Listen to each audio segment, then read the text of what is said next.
Buenos días. El tema de hoy vamos a comenzar a hablar sobre el síndrome de ojo seco y lubricantes. A ver las diapositivas, por favor.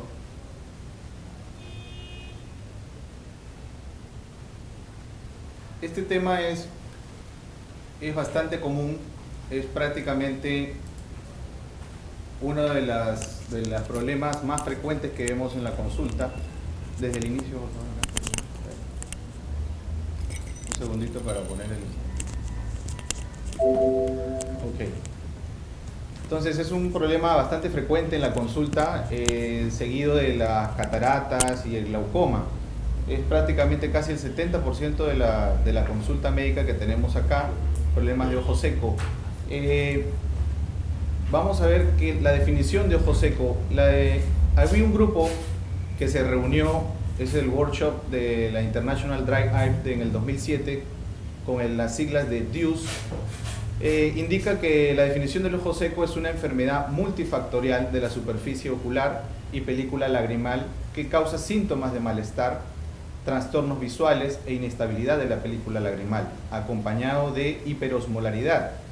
Esta definición se ha ido mejorando con el transcurso de los años y se han reunido ahora en el 2017, el año pasado, y como van a ver, la definición no cambia al inicio, que sigue siendo un problema multifactorial de la superficie ocular que da síntomas oculares, inestabilidad de la película lagrimal, pero se agregó dos cosas importantes, que genera inflamación y daño de la superficie ocular, y también problemas de anormalidades neurosensoriales que juegan un papel importante en la etiología o patogénesis de la enfermedad. Entonces, como ven, no simplemente son problemas de que hay que darle una gotita y de lágrimas naturales y se acabó. No, es todo un problema que, como van a ver más adelante, está incluido enfermedades, problemas del medio ambiente, aire acondicionado, uso de la computadora, etc. Entonces, para decir más o menos cuánta gente sufre de ojo seco y tengan una idea, por ejemplo, en la enfermedad temprana, está estimado que más o menos el 20 a 30 millones de personas en Estados Unidos están con este problema de ojo seco. El ojo seco moderado severo afecta a 9 millones de americanos, ¿no? Entonces, con una población que va envejeciendo, con los cambios ambientales, como le dije, y aumento de las demandas de las tareas visuales, como le dije, uso de celular, computadoras, tablets, etcétera, el aire acondicionado, el ojo seco sigue siendo una de las mayores necesidades no satisfechas por los pacientes, ¿no? Porque a veces, como le digo, requieren una gota y no es suficiente, hay que ver más allá del simple inestabilidad de la película lagrimal. Para que vean más o menos un poquito de la anatomía de la lágrima está compuesta por tres capas: la capa lipídica, que es la más externa, la capa acuosa y la capa de mucina. La capa de mucina es la que va pegada prácticamente a la córnea y tiene unos enlaces que son unos glicocalis aquí, que la mucina se pega a las microvellosidades del epitelio de la córnea. En algunos lugares, en algunos libros indican que es una capa más de la córnea, ¿no? Normalmente la córnea tiene 5 capas y esta sería la sexta capa. Lo otro que hay que saber y conocer para podernos estar en concepto es que la producción de la lágrima es más o menos 1.2 microlitros por minuto, y miren todo lo que contiene la lágrima. En su 98% es agua, pero tiene sodio, cloro, bicarbonato, calcio, magnesio, zinc, glucosa, aminoácidos, ¿no? O el oxígeno, urea, lisocimas, lactoferrinas. Esto es muy importante, las lactoferrinas, porque son, y las inmunoglobulinas también, porque son los que nos cuidan de que no nos dé enfermedades tipo virales, bacterianas o parasitarias.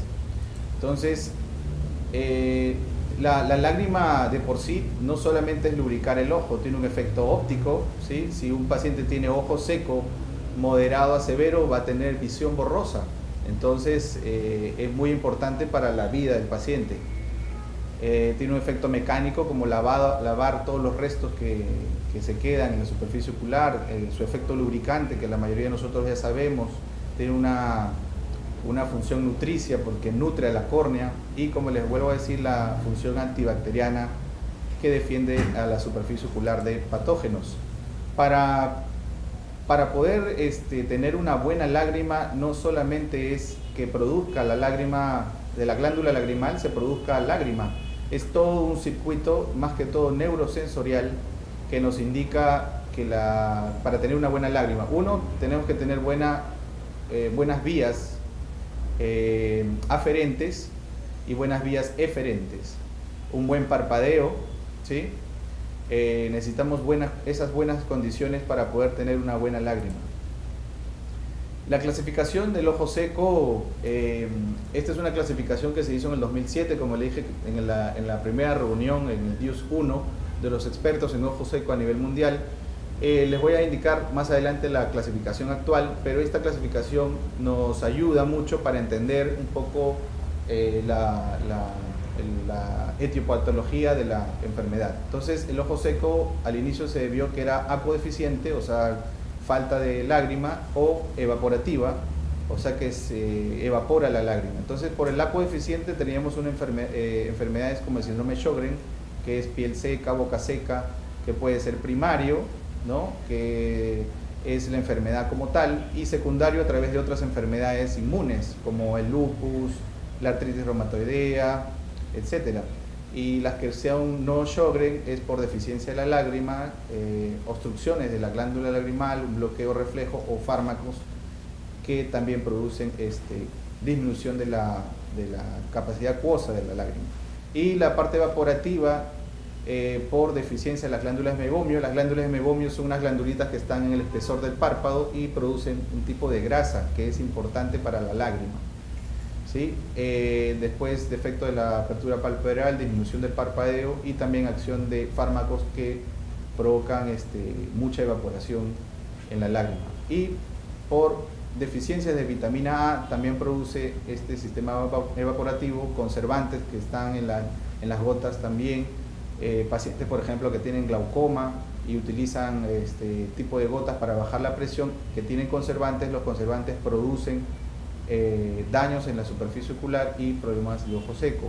Lentes de contacto, por ejemplo, el uso de lentes de contacto y las alergias.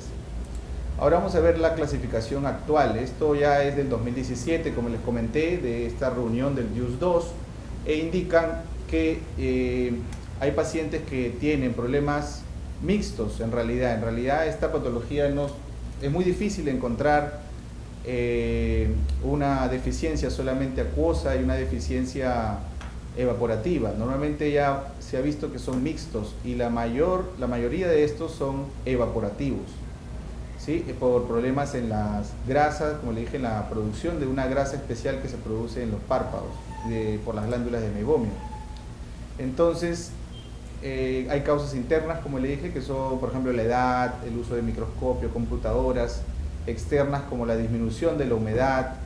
Esto, por ejemplo, es muy frecuente. Tenemos pacientes aquí en Lima, como el aumento de la humedad es bien alta, paciente como que se puede manejar, pero cuando son pacientes que se van a lugares de poca humedad en la altura, por ejemplo, Arequipa, ¿no? Puno, etcétera, ahí es donde empiezan a tener problemas de ojo seco por la falta de humedad y el clima seco. El aumento del viento, ¿no? Aumento del viento y ambientes de trabajo, como le digo, el aire acondicionado, etcétera. La patogénesis, todo, como vamos a ver, es un círculo vicioso. ¿Por qué? Porque al aumentar la evaporación, ¿no? Hay mayor osmolaridad en la lágrima. Los solutos, como les comenté que había calcio, sodio, todos se concentran más al haber menos agua y provocan disminución, provocan un problema inflamatorio a ese nivel, ¿no? Eso causa daño en los nervios corneales, eso causa disminución de la sensibilidad en la córnea, la homeostasis se altera y disminuye la producción de lágrimas. Entonces este es un círculo vicioso, ¿no? Y acá está el otro círculo vicioso, que es que cuando causa inflamación produce aumento del daño epitelial y aumento de la inestabilidad de la lágrima y esto genera más evaporación en el ojo. Entonces, lo que también se ha visto que al disminuir la sensibilidad corneal, disminuye el parpadeo. Y como les había comentado, el parpadeo es importantísimo para que la lágrima se mantenga en la superficie, pegada al ojo, ¿no? Entonces, si no hay parpadeo, hay problema de ojo seco, ¿no? No va a haber un intercambio lagrimal adecuado. Entonces aquí, para que vean más que todo esa definición que tienen los expertos en llamar osmolaridad, hiperosmolaridad, es que tenemos aquí, por ejemplo, un recipiente con solutos, ¿no? Imagínense que este sea la lágrima y aquí está pues el calcio, el sodio, etc. Entonces, si hay un buen equilibrio entre la secreción y la evaporación, esto se va a mantener normal. Y esta es una foto de una célula caliciforme en la superficie ocular, normal, ¿no? Sin alteraciones. Pero ¿qué pasa cuando nosotros vemos hay alteración en esto? O sube la evaporación o disminuye la secreción. Vamos a tener que los solutos están más concentrados aquí, va a haber poca agua. Esto va a generar que las lágrimas tengan un aumento de la osmolaridad y empiezan a dañarse las células caliciformes, que son productores de lágrimas. Esta foto la puse, me gustó mucho porque es muy explicativa en esa parte. Por ejemplo, acá también, ¿no? Se ha visto que la osmolaridad normal en la superficie del ojo es de 330 miliosmoles por litro, y cuando hay un ojo seco, esa osmolaridad aumenta a un 368 miliosmoles, y mire la alteración que produce a nivel de la superficie, acompañado de inflamación y daños en los nervios corneales. Estos son los métodos diagnósticos para diagnosticar ojo seco. Más o menos se ha escrito que pueden ser entre 60 a 80 métodos diagnósticos. Entonces esto es difícil hacer uno por uno en la consulta privada. Nos valemos de los más importantes y más adelante, como le digo, les voy a indicar cuáles son. Aquí, por ejemplo, tenemos una prueba que es bastante básica, la pueden hacer cualquier persona de la salud, se llama test de Schirmer. El test de Schirmer son unas tiras que están marcadas entre 5 milímetros, 10 milímetros, 15 milímetros, etc. Se coloca sin anestesia, se le dice al paciente que mire hacia arriba, se dobla la punta aquí, ¿no? Y se le coloca en la parte inferior del párpado. Y luego se le dice que cierre los ojos y se espera por 5 minutos. En esos 5 minutos nosotros vamos a cuantificar la producción de lágrima que tiene este paciente. Por supuesto, estos pacientes no le hacemos a todos, más que todos los pacientes que tienen problemas de artritis o ojos secos moderados a severos. Pero es una buena herramienta porque nos dice qué cantidad de lágrima produce el paciente. Si tiene menos de 5 es un ojo seco severo, si es menos de 10 es un ojo seco moderado, y si es mayor de 10 no tiene ojo seco. Entonces, después otro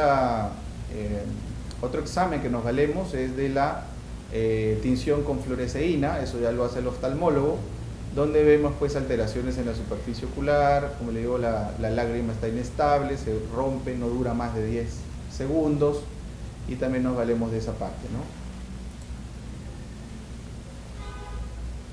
Hay otras alternativas como ya un poco más costosas que se colocan son como unas almohadillas que se colocan a través de este dispositivo, así como los test de embarazo. Igual les marca aquí las líneas donde indica pues que hay una hiperosmolaridad, y ya eso nos indica que hay ojo seco, ¿no?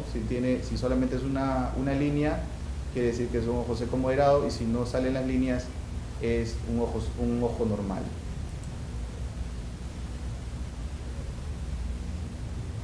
Aquí también el Osmotirs, también son unas máquinas un poco más costosas, que algunas clínicas lo tienen, y también es muy parecido al anterior, ¿no? Se coloca en el menisco lagrimal, son unas tiras también que están incluidas en este dispositivo.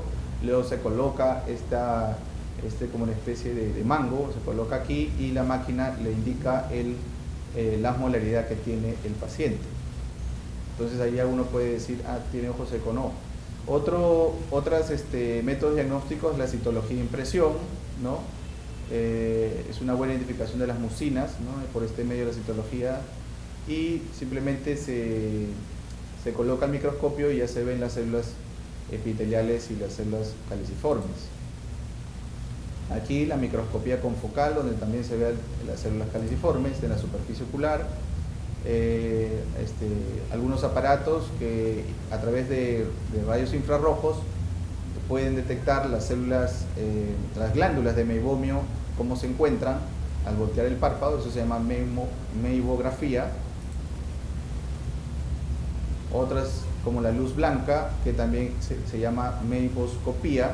Ahí también se ven las glándulas de meibomio, es la que les comento, que bota una grasa a la película lagrimal. Y estas son las responsables de que haya un ojo seco evaporativo, que como les digo es casi el 80% de los pacientes.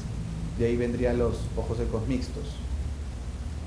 La otra es la expresión, o sea, el apretar las glándulas. Como miren acá, la foto está un poco borrosa, pero si se llega a ver, es como un aceite que sale al apretar los párpados, ¿sí? Aquí mira, acá ya con más definición, algunos le indican que sale como una especie de pasta dental, ¿sí? Eso indica una alteración importante en esos conductos. Otro con lo que nos valemos para clasificar el ojo seco son los tests. Hay como 3 tests más conocidos. Este es el más conocido, es el test de OSDI, donde indica la satisfacción del paciente desde antes de empezar el tratamiento hasta ya con el tratamiento, que básicamente se rige por los síntomas que tiene, ¿no? Los síntomas del ojo seco que ustedes van a escuchar es: doctor, me arde el ojo, siento resequedad, siento basuritas dentro del ojo, ¿sí? Se me pone rojo cada vez que salgo al sol, al viento, ¿sí? Esos son síntomas de ojo seco y hay que tenerlos en cuenta. En cuestión del tratamiento, son múltiples, desde, como le dije, sustitutos lagrimales, desde geles, gafas con cámara húmeda, agentes antiinflamatorios como corticoides, inmunomoduladores, las tetraciclinas, tapones en la vía lagrimal, secretagogos como la pilocarpina en pastillas, el suero autólogo, lentes de contacto.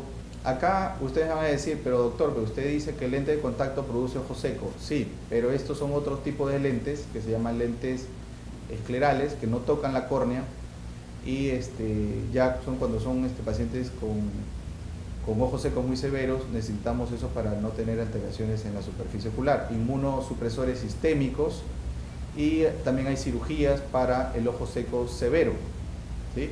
Y va a depender, todo este tratamiento va a depender de qué grado está, ¿no? Si está en un nivel 2, en un nivel 3, en nivel 4, para empezar a dar tratamiento a cada uno de ellos. Ahora empecemos a hablar sobre las lágrimas artificiales. Las lágrimas son muy importantes en la primera etapa del ojo seco. Entonces tienen pues efectos humectantes, lubricantes. Lo ideal es que no sean tóxicas. Las gotas, como vamos a ver más adelante, tienen conservantes que pueden generar toxicidad en la superficie ocular. Ya eso con el tiempo se ha ido mejorando, y ahora casi un gran porcentaje de lágrimas ya no tiene conservantes, y eso es muy bueno para la superficie, ¿no? Que sean estériles, que tengan alto tiempo de retención en la superficie ocular y que sean viscosas. Esas son las características que debería tener una buena lágrima artificial. Acá algunos de ellos, no tengo conflicto de intereses con alguno de esas marcas, pero así es variado, le estoy dando para que tengan alguna idea. Tenemos, por ejemplo, la carboximetilcelulosa, y son buenas se une a las células epiteliales corneales y promueve la curación de algunas células epiteliales. Es muy frecuente el uso de estas. La hidroxipropilmetilcelulosa también vienen variedad de concentraciones y combinaciones también. Tiene muy buena alta viscosidad con la lágrima. El ácido hialurónico, a mí me gustan mucho estas porque generan, cuando tengo problemas epiteliales de ojos secos severos, que tienen úlceras en la córnea, tiene la capacidad de unirse a la superficie ocular y mejorar la curación de las heridas. Es muy bueno para eso, para la curación de heridas en la superficie. El hialuronato de sodio, que es lo mismo, el ácido hialurónico. El polietilenglicol también es muy buena gota. Yo lo utilizo mucho para problemas de déficit de mucina. Acá el alcohol polivínico también es un medicamento también bastante antiguo y muy bueno para la parte de estabilizar la película lagrimal, porque tiene baja tensión superficial, buena permanencia en el ojo, ¿sí? Para los ojos secos también moderados o severos. El ácido poliacrílico también son geles, más que todo lo utilizamos para utilizarlos en la noche, ya que el paciente puede seguir lubricándose mientras está durmiendo. Entonces son geles lubricantes que se colocan mayormente en la noche para dormir. Los suplementos,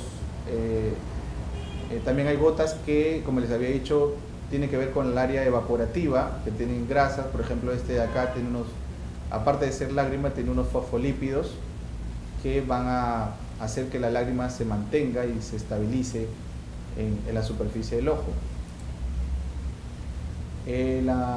Esto es, a ver, un segundito, eso sale, ese círculo, sí.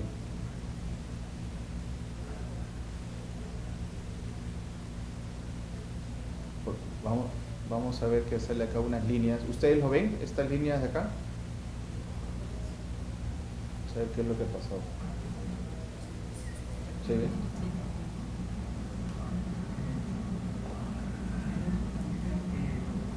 Vale. O si no, seguimos. Sí. Seguimos. Ya. Entonces, sí, vamos a seguir. Aquí también para comentar nada más la adhesividad de las lágrimas, qué tanto se quedan en la superficie ocular, solamente para tener un recuerdo. Y los conservantes, lo que le había dicho. Las lágrimas tienen conservantes, como le dije, que ya con el tiempo se ha ido manejando y ya han perdido esa capacidad tóxica que tienen. Por ejemplo, últimamente también se están colocando uno que se llama perborato de sodio, que al instilar esta gota lubricante en la lágrima del paciente se transforma en agua y en oxígeno. Entonces ya no daña la superficie ocular, ¿no? Y lo ideal es usar gotas sin conservantes. Bueno, eso es más que todo lo que les quería comentar. Si hay alguna pregunta, alguna duda respecto a eso.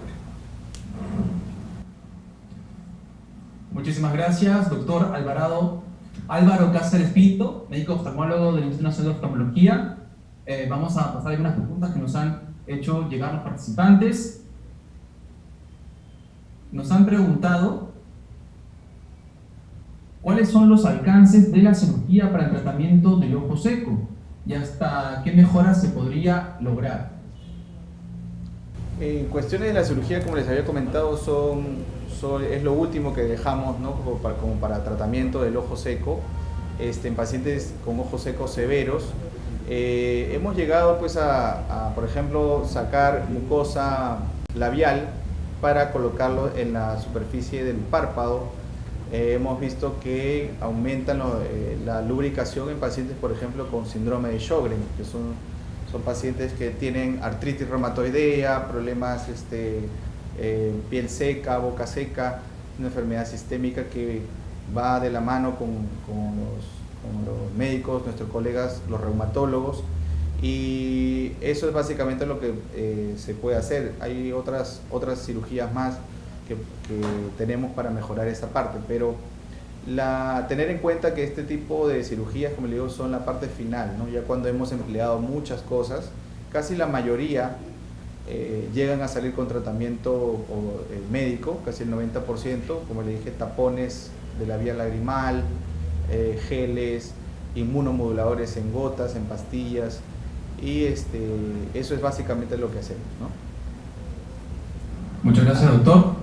Como medicamento de depósito normalmente usamos, no depósito, sino es los inmunomoduladores, ¿no? Primero, cuando tenemos un ojo seco moderado, o sea, severo, utilizamos corticoides y gotas inmunomodulares. Dentro de esas está la ciclosporina y el tacrolimus. Estas gotas, tanto la ciclosporina o el tacrolimus, tiene una particularidad que nos hace o aumenta la producción de lágrima en la glándula lagrimal. Entonces, de esa manera vamos disminuyendo la cantidad de gotas lubricantes que se usa. Por ejemplo, el paciente empezaba a usar cada 2 horas. Ya con este medicamento, y una vez que haya una buena impregnación del medicamento, que puede ser entre un mes, mes y medio, ya el paciente ya no lo va usando cada 2 horas, sino lo usa cada 4, va espaciándolo, ¿no? Cada 6, cada 8, hasta 2 veces al día. Es el medicamento que lo vamos usando para bajar la cantidad de gotas. La ciclosporina y el tacrolimus lo usamos 2 veces al día, ¿no? En ambos ojos. Tiene que estar regulado y visto por un oftalmólogo en visitas seguidas. Muchas gracias, doctor. Tenemos otra pregunta que nos dice: ¿hay algún fármaco que ayude a desobstruir esos canalículos que observamos en el examen de expresión? Fármacos sí. Tenemos, por ejemplo, la doxiciclina. Ayuda mucho. La doxiciclina de 100 miligramos, tomarlo mañana y noche, más o menos por 10 días, y luego tomar una pastilla diaria por 20 días más. El uso de tetraciclinas en ungüentos, ¿no? Es muy bueno para este problema de los párpados, de las pestañas, por disfunción de las glándulas de meibomio. Esos son los que nos ayudan para este tipo de ojo seco evaporativo, ¿no? Tanto la doxiciclina y las tetraciclinas en ungüento. Muchas gracias, doctor. Doctor, ¿qué tipos de pacientes con ojo seco pueden ser diagnosticados y tratados en la atención primaria? Los pacientes con ojo seco, como le digo, básicamente el paciente va a venir por cuestiones de síntomas, ¿no? Como les dije en la reunión de estos expertos de ojo seco, ya se varió esa parte de que solamente hay que verlo, que tenga en la consulta, que tenga signos de ojo seco. No, lo más importante van a ser los síntomas. Entonces yo creo que el médico de que está en un puesto de salud, un médico general, lo que debe evaluar es eso. Es básicamente si el paciente les dice que tiene ojo rojo, sensación de basurita dentro del ojo, irritación, ¿no? Sensación de resequedad. Eso nos orienta a que tenga ojo seco y podemos empezar a dar gotas lubricantes. Ahora, sabemos que las gotas lubricantes los pueden recetar ellos porque en realidad no genera un efecto adverso. No es como utilizar una gota para el glaucoma, todo, que es peligroso, ¿no? Solamente lo debería recetar un oftalmólogo. Pero las gotas lubricantes lo pueden hacer. Es más, en otros países el optómetra es el que indica también gotas lubricantes. Están capacitados para dar gotas lubricantes, ¿no? Entonces, no sé si por ahí va la pregunta. Claro que sí, doctor, muy importante. Doctor, entonces, ¿con qué tratamiento comenzaríamos? ¿Cuáles serían las gotas lubricantes de primera línea? Y si deberíamos esperar algunos días que haga efecto, y si no hace efecto, ¿con qué otros medicamentos continuaríamos? ¿O cuándo haríamos uso de gel, por ejemplo? Y en el caso de que, ¿cuándo realizaríamos entonces la referencia al oftalmólogo? Sí, cuando es un ojo seco leve, podríamos comenzar primero con cualquier tipo de lágrimas. Las lágrimas que ya les he comentado, tenemos de la hipromelosa, carboximetilcelulosa, el propilenglicol, ¿no? Esos son los nombres genéricos de estos medicamentos, porque no quiero irme a otra parte del lado comercial, ¿no? Sino que esos son los medicamentos que debería uno comenzar, con carboximetilcelulosa, hipromelosa, propilenglicol. Y una vez que el paciente se siente mejor con esto, pues podemos, o no se siente mejor, perdón, con esto, podemos empezar con geles en la noche, ¿sí? Y si vemos que tiene problemas en la piel, como por ejemplo acné, rosácea, ya nos está orientando a que sea un problema evaporativo, y ahí tendríamos que cambiar a gotas para ese tipo de ojo seco. Lo que quiero que se lleven con ustedes a casa es de que el ojo seco no solamente es un tipo de ojo seco. Como les dije, hay el evaporativo, el acuoso y el mixto, y hay que ver cuál es el que tiene el paciente e indicarle la mejor gota. Como le digo, para comenzar podemos empezar con unas gotas normales, pero si el paciente persiste con las molestias, es ideal que lo vea el oftalmólogo y hacerle más exámenes para determinar qué tipo de ojo seco tiene. Excelente, doctor. Doctor, ¿podría explicarnos por favor cómo se aplican las gotas y cómo se aplica el gel? La gota básicamente, uno debe lavar las manos, agitar la gota y luego más o menos con la mano izquierda se abre el ojo y con la derecha más o menos a unos 5 milímetros aplicarse la gota. La punta del gotero no debe tocar las pestañas o el ojo en sí, ¿no? Porque se contamina el tubo. El gel normalmente se aplica en la noche y antes de dormir. Lo puede hacer el mismo paciente, pero de repente va a necesitar ayuda de un familiar. Se aplica, se abre el ojo y en la parte de abajo, donde se forma como una bolsita que se llama fondo de saco inferior, ahí es donde se coloca el gel, más o menos una cantidad de 5 centímetros. ¿Sí? Se aplica en la noche porque lo que genera es una visión borrosa. Si lo va a colocar en el día, va a tener visión borrosa, por eso que es mejor en la noche antes de dormir. Ahora, algo también importante, a veces hemos tenido pacientes que dicen, doctor, yo sufro de ojo seco, acá tengo la gotita que me aplico, y yo le digo, señora, ¿esta gotita de cuándo está abierto? Ah, doctor, hace 3 meses, ¿no? Entonces hay que tener en cuenta de que estas gotas, una vez que se abren, debe estar abierto por lo menos un mes, máximo un mes y medio, porque tiene la facilidad de contaminarse. Entonces se aplican la gota y les da una conjuntivitis, ¿sí? Entonces hay que tener presente eso, un frasco debe estar abierto solo un mes, es mejor empezar y terminar el tratamiento, ¿no? No guardar la gota y usarla meses después, eso no debería ser. Doctor, con respecto a las medidas preventivas, ¿cómo se puede prevenir el síndrome de ojo seco? Muy buena pregunta. El uso de la computadora en estos tiempos nos ha generado mayor problemas de resequedad ocular, y el ojo seco ya no es un tema después de los 50 años, como se ha visto. Ahora estamos viendo problemas de ojos secos en jóvenes, 12, 13 años, justamente por el uso excesivo de la computadora, celulares, tablets. Lo que hay que hacer es básicamente, si uno va a estar mucho tiempo en la computadora, es descansar cada 30 minutos, descansar con los ojos cerrados unos 5 minutos, el aumentar el parpadeo. Es muy importante el parpadeo en estas situaciones. Yo le llamo situaciones de fijación, ¿no? Cuando está también viendo televisión, por ejemplo, ¿no? Una película, algo, tienes que parpadear más seguido. Normalmente parpadeamos 16 veces por minuto. Se ha visto que en el uso de estos dispositivos el parpadeo disminuye a la mitad y eso produce resequedad ocular, ¿sí? Entonces, evitar eso, evitar el aire acondicionado cerca al ojo, ventiladores, el aire acondicionado del auto, el consumo también de omegas ayuda mucho para este tipo de problemas evaporativos. El omega está, por ejemplo, en la carne, ¿no? Del pescado, el salmón, el atún, los vegetales como la chía, ¿no? También tienen omegas. Entonces, de esa manera nos prevenimos que nos dé estos problemas, ¿no? ¿Alguna pregunta más? Doctor, ¿la hidratación, tomar agua, también influye en el ojo seco? No necesariamente, ¿no? El paciente, básicamente nosotros producimos de lo que consumimos a diario, ¿no?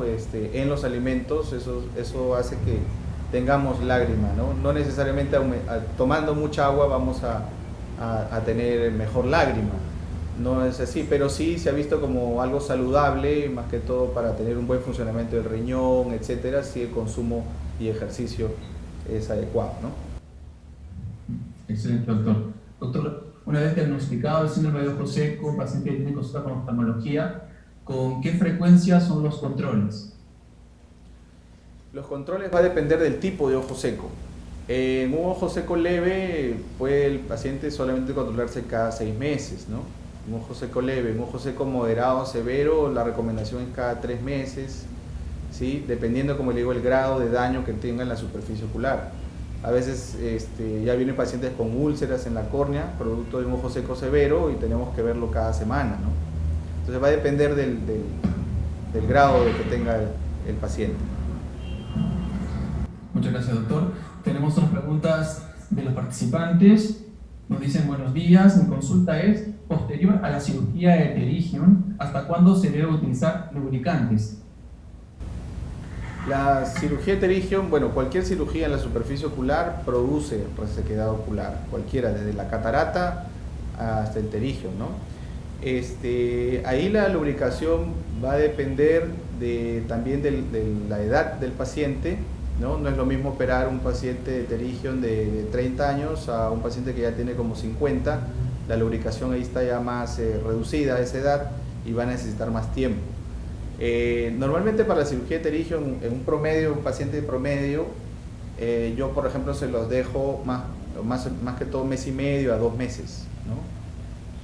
Para una buena cicatrización de las heridas, y utilizo el hialuronato de sodio como primera elección en ese tipo. Hay otros colegas que pueden utilizar otro tipo de gotas, pero el hialuronato es muy bueno, como le dije, para la cicatrización de heridas, y aprovecho esa propiedad de esa lágrima para que se recupere su córnea satisfactoriamente, ¿no? Muchas gracias, doctor. Continuamos con las preguntas. El personal de salud que laboramos en áreas críticas, que son lugares con mucha iluminación, ¿estamos predispuestos a tener ojo seco? De ser así, ¿cómo protegernos? Más que la iluminación, como les digo, es el ambiente, ¿no? El aire acondicionado. Sí, el aire acondicionado es un factor importante, y lo que le comentaba, el descanso en el uso de las computadoras, ¿no? La iluminación no tiene que ver en esta parte. Es básicamente eso, el uso de la computadora y el descanso, ¿no? Muchas gracias, doctor. Tenemos otra pregunta que nos dice: en el caso de ojo seco y zona bucal seca, ¿hay alguna relación con algún síndrome? Sí, como ya hemos comentado también en las charlas, el síndrome de Sjögren es un síndrome inmune que genera piel seca, boca seca, ojo seco. Está relacionado a enfermedades inmunes, como le dije, como la artritis reumatoidea, y eso genera un ojo seco de moderado a severo.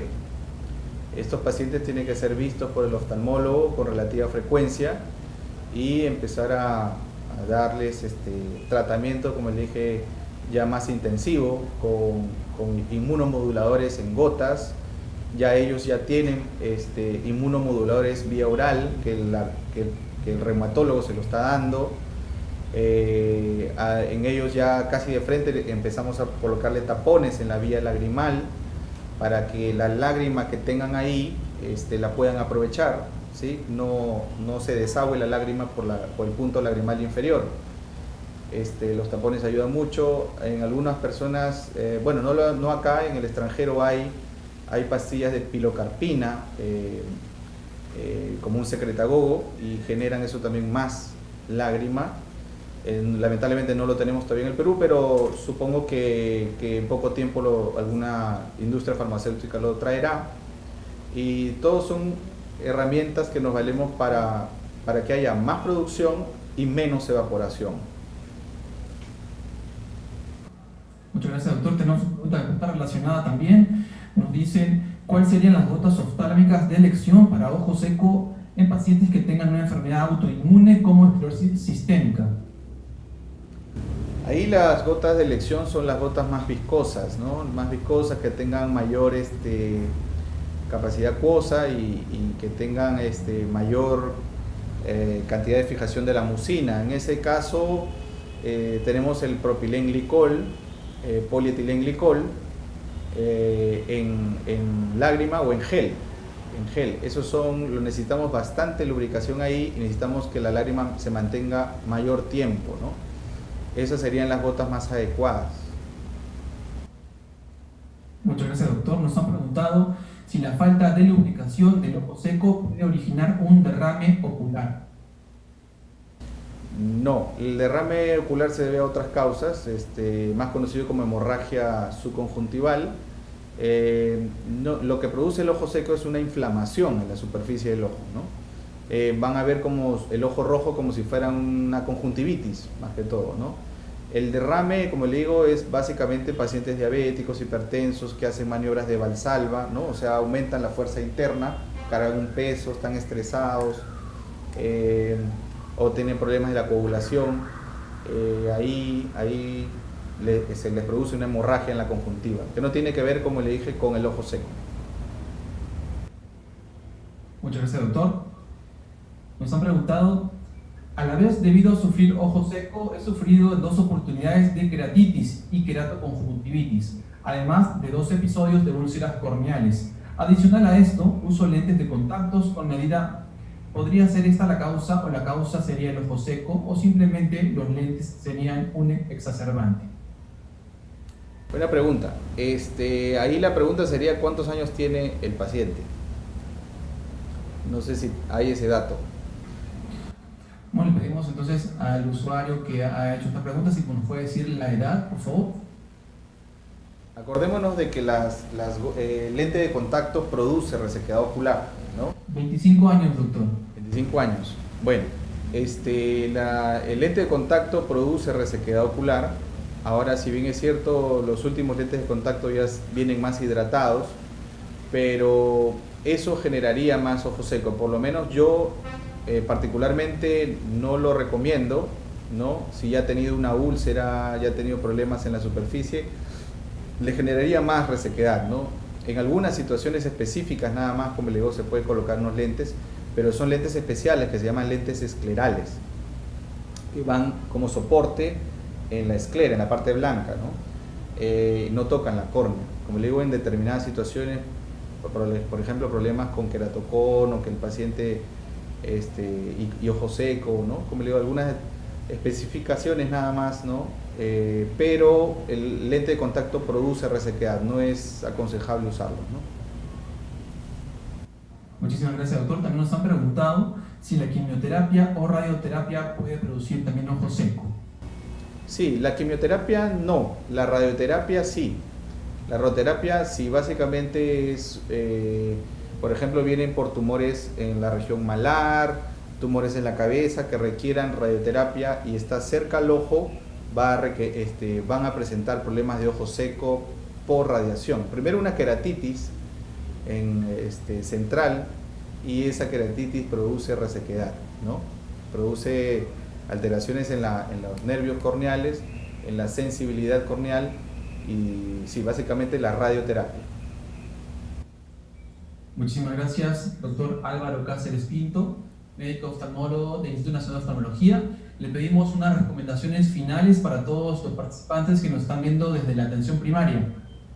Sí, bueno, primero agradecerles por la audiencia y también invitarlos, ¿no? Tenemos una semana de la prevención del ojo seco que es del 5 al 8 de febrero. Están invitados aquí al auditorio del INO. Se va a comentar, se va a ver a pacientes, se van a comentar también charlas del 5 al 8 de febrero. Y bueno, la recomendación final es de que, como les digo, es una enfermedad que, como ustedes han visto, tiene muchas causas y cada vez que pasan los años se va determinando nuevos factores de causas del ojo seco, y que creo que con un buen tratamiento, con el tratamiento temprano, la prevención, podemos evitar que se llegue pues a mayores.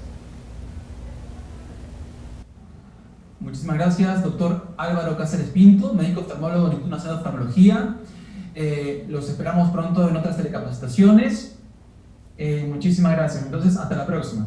Bueno, gracias a ustedes.